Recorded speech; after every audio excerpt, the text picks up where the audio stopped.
Nolosha guurku waa safar qurux badan oo ay ka buuxaan jacayl, farxad iyo caqabado. Laakiin maxaa saldhig u ah guur kasta oo guulaysta? Waa isgaarsiinta furaha xidhiidh kasta oo waara. Waa wadnaha iyo nafta xidhiidhka laba qof. Isgaarsiintu ma aha keliya in la hadlo, waa in la dhegaysto, la fahmo, iyo in si furan loo wadaago dareenka iyo fikradaha. Marka labada qof ay si furan u wada hadlaan, waxay dhisaan kalsooni iyo ixtiraam, taasoo xoojisa aasaaska guurkooda. Waxay awood u siisaa lamaanayaasha inay xalliyaan khilaafaadka, inay taageeraan midba midka kale, iyo inay si wada jir ah u koraan. Laakiin maxaa dhaca marka isgaarsiintu ay yaraato ama ay gebi ahaanba joogsato? Nasiib darro, lamaanayaasha kala taga waxay inta badan marka hore yareeyaan isgaarsiintooda, taasoo calaamad u ah dhibaato soo socota. Waxay bilaabaan inay iska ilaaliyaan wadahadalka adag ama xitaa inay iska aamusaan arrimaha muhiimka. Aamusnaantaasi waxay abuurtaa darbi aan la arki karin oo u dhexeeya labada qof, taasoo kala fogaysa. Faham la'aanta iyo mala-awaalka ayaa buuxiya meeshii ay ahayd in ay buuxiyaan wadahadal furan iyo daacadnimo. Tani waxay keentaa in dareenka xanafta, niyad-jabka iyo kelinimada ay koraan gudaha xidhiidhka. Ugu dambayntii, isgaarsiin la'aanta ayaa ah sababta ugu weyn ee keenta furiinka. Marka lamaanayaashu ay joojiyaan wadahadalka, waxay joojiyaan inay isku xidhmaan, taasoo burburisa xidhiidhkooda. Waxay lumisaa awooddii ay ku xallin lahaayeen dhibaatooyinka, taasoo keenta in arrimuhu ay isku ururaan ilaa ay ka qarxaan. Furiinku ma aha keliya dhammaadka guurka, waa dhammaadka riyooyin, ballanqaadyo iyo qoys wada jir ah. Laakiin weli waxaa jira rajo. Weligeed ma daahdo in la bilaabo in si fiican loo wada xidhiidho.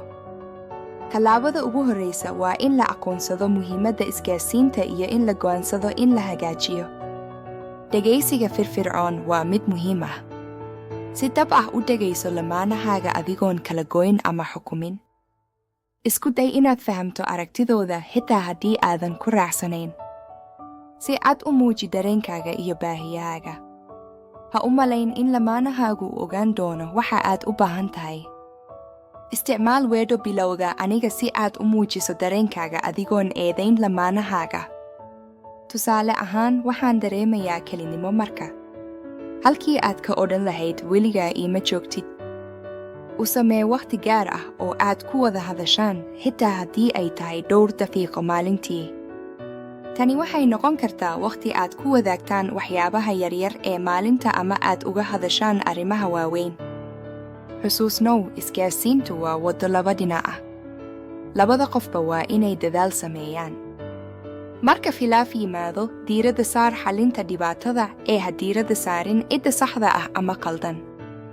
Ixtiraam midba midka kale dareenkiisa xitaa haddii aadan si buuxda u fahmin. Mararka qaarkood waxaa laga yaabaa inaad u baahato caawimo dibadda ah, sida la taliya guur. La taliyuhu wuxuu bixin karaa qalab iyo farsamooyin cusub oo lagu hagaajiyo isgaarsiinta. Faa'iidooyinka isgaarsiinta wanaagsan waa kuwo aan la soo koobi karin. Waxay keentaa guur farxad leh, xidhiidh qoto dheer iyo jacayl sii kordha maalin kasta. Waxay abuurtaa jawi ammaan ah oo aad ku noqon karto naftaada dhabta ah adigoon ka baqayn fukun. Xusuusnow, guurku waa beerta jacaylka, isgaarsiintuna waa biyaha nafaqeeya beertaas. Haddii aad rabto in beertaadu ay u baxdo, waa inaad si joogto ah u waraabisaa. Ha u oggolaan in aamusnaantu ay burburiso waxa aad dhistay. Maanta bilow inaad si furan oo daacad ah ula hadasho lamaanahaaga.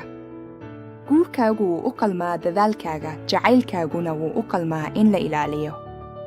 Isgaarsiintu waa hadiyadda ugu weyn ee aad siin karto guurkaaga. Waa furaha nolosha guurka ee farxadda leh, caafimaadka qabta iyo midda waasta.